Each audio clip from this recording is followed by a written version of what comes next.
بسم اللہ الرحمن الرحیم۔ السلام علیکم حاضرین و ناظرین، آپ دیکھ رہے ہیں ہمارا YouTube channel digital Islamic network. ہمارے درمیان موجود ہیں آج حضرت علامہ و مولانا ابوالکلام منظور حسین قادری صاحب،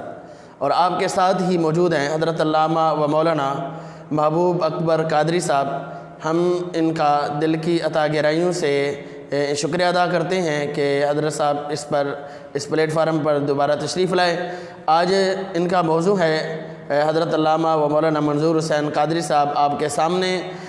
محو گفتگو ہوں گے، جن کا موضوع ہے حیا، یعنی شرم و حیا کی فضیلت کس طرح کرنی چاہیے، اس کے کیا جو ہے حدیث کے اندر، قرآن و حدیث کے اندر کیا بیانات آئے ہیں، اس پر گفتگو فرمائیں گے حضرت علامہ و مولانا منظور حسین قادری صاحب۔ الحمدللہ رب العالمین والعاقبۃ للمتقین والصلاۃ والسلام علی سید الانبیاء والمرسلین،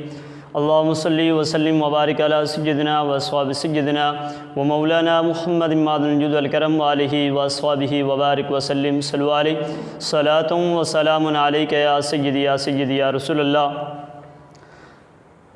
سامعین و ناظرین، مجھے آج کا جو عنوان دیا گیا ہے، جو ٹاپک دیا گیا ہے، وہ حیا۔ ہمارے پاس حیا کا کیا انداز ہے، کیا طریقہ ہے، تو ہم اپنے انداز کو دیکھیں تو مصطفیٰ کریم علیہ الصلاۃ والسلام کے فرمان کو دیکھیں،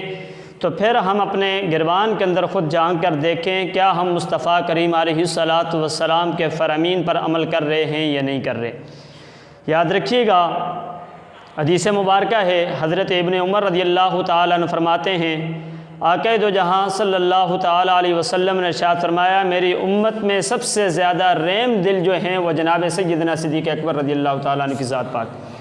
جناب سیدنا صدیق اکبر رضی اللہ تعالیٰ عنہ سب سے زیادہ رحم دل ہیں۔ پھر مصطفیٰ کریم علیہ الصلاۃ والسلام نے ارشاد فرمایا، میری امت میں اللہ تبارک و تعالیٰ کے دین کے معاملے میں جو سب سے زیادہ سخت ہیں وہ حضرت سیدنا عمر فاروق رضی اللہ تعالیٰ عنہ کی ذات پاک ہے۔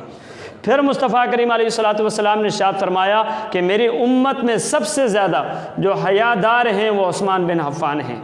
پھر مصطفیٰ کریم علیہ الصلاۃ والسلام نے ارشاد فرمایا، میری امت میں سب سے بہترین فیصلہ کرنے والے جو ہیں وہ حضرت علی المرتضیٰ شیر خدا رضی اللہ تعالیٰ عنہ کی ذات پاک ہے۔ مصطفیٰ کریم علیہ الصلاۃ والسلام کے اس فرمان پر بھی پتہ چلتا ہے، جب مصطفیٰ کریم علیہ الصلاۃ والسلام نے اپنے 4 غلاموں کا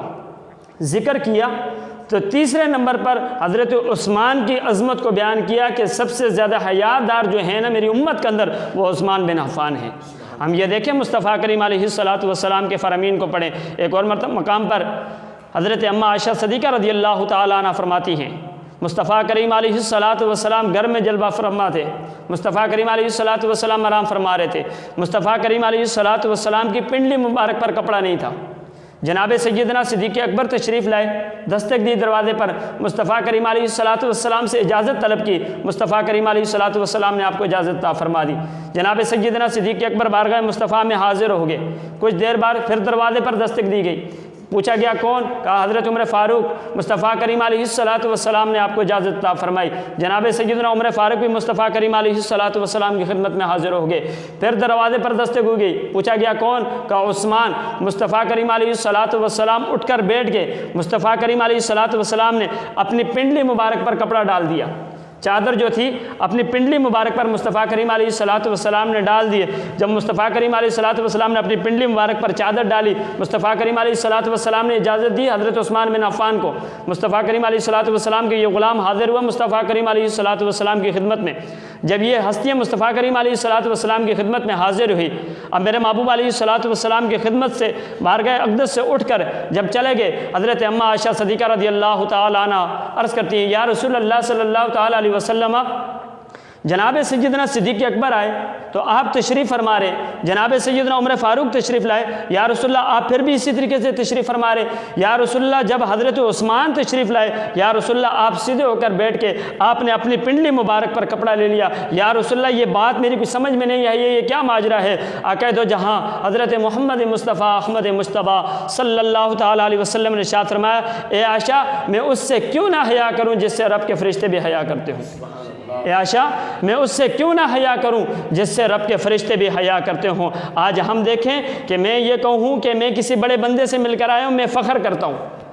میں فلاں بندے سے، وزیر اعظم سے، ایس ایچ او سے، میں فلاں بندے سے مل کر آیا ہوں، میں فخر کرتا ہوں۔ بندے کو تو یہ فخر ہونا چاہیے ہے کہ میں اپنے رب کی بارگاہ سے ہو کر آیا ہوں، اس کی آنکھوں کے اندر حیا نظر آنی چاہیے ہے کہ میں اپنے رب کی بارگاہ سے ہو کر واپس آیا ہوں، اس کی آنکھوں کے اندر حیا ہونی چاہیے۔ آج کل کسی کو فخر ہوتا ہے نا کہ میرے پاس مال و دولت ہے، آج کل کسی کو فخر ہوتا ہے میرے پاس اتنے بنگلے، اتنی گاڑیاں، اتنا کچھ ہے، ہر چیز پر فخر ہوتا ہے۔ اور آج نوجوان بچے جو ہوتے ہیں ہاتھ کے اندر بڑا موبائل لے لیتے ہیں، ایسا موبائل ہوتا ہے اور فخر کرتے ہیں کہ ہمارے پاس اتنا بڑا موبائل ہے۔ بھائی یہ موبائل تیرا یہیں پر ہے، کوئی ایسے شریف لوگ آئیں گے تیرے سے لے کر چلا جائیں گے، یہ موبائل تو تیرا یہیں رہے گا۔ تو مصطفیٰ کریم علیہ الصلوۃ والسلام کے فرمان کو پڑھ اور اس پر عمل کر، پھر فخر کر، تو پتہ چلے تو مسلمان ہے،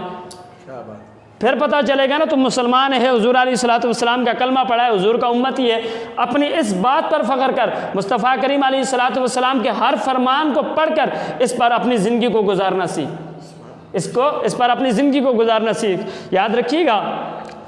نبی علیہ الصلوۃ والسلام کے غلام جو تھے حضرت سیدنا ام خلاد رضی اللہ تعالیٰ عنہ کی والدہ ماجدہ، جب معلوم ہوا کہ آپ کا بیٹا جو ہے نا یہ جنگ کے اندر شہید ہو گیا، آپ اپنے بیٹے کی معلومات کے لیے بارگاہ مصطفیٰ کریم علیہ الصلوۃ والسلام میں حاضر ہونے کے لیے نکلی، اور اس پر بھی کسی نے کہا آپ اس وقت بھی پردے کی حالت میں ہیں، اس وقت بھی آپ پردے کی حالت میں ہیں۔ تو آپ نے کیا خوبصورت ارشاد فرمایا، کیا جواب ارشاد فرمایا کہ آج یہ جواب میری وہ مائیں بہنیں دیکھ لیں جن کا دوپٹہ جو ہوتا ہے سر پر نہیں ہوتا، وہ گلے میں ہوتا ہے،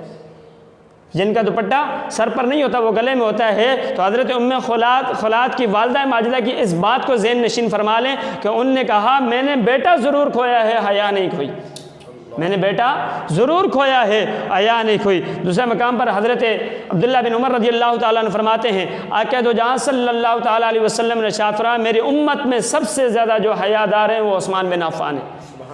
میری امت میں سب سے زیادہ حیا دار جو ہیں وہ عثمان بن عفان ہیں۔ مصطفیٰ کریم علیہ الصلوۃ والسلام کے فرامین کو تو پڑھیں، حضرت ابو ہریرہ رضی اللہ تعالیٰ عنہ فرماتے ہیں آقا دو جہاں صلی اللہ تعالیٰ علیہ وسلم نے ارشاد فرمایا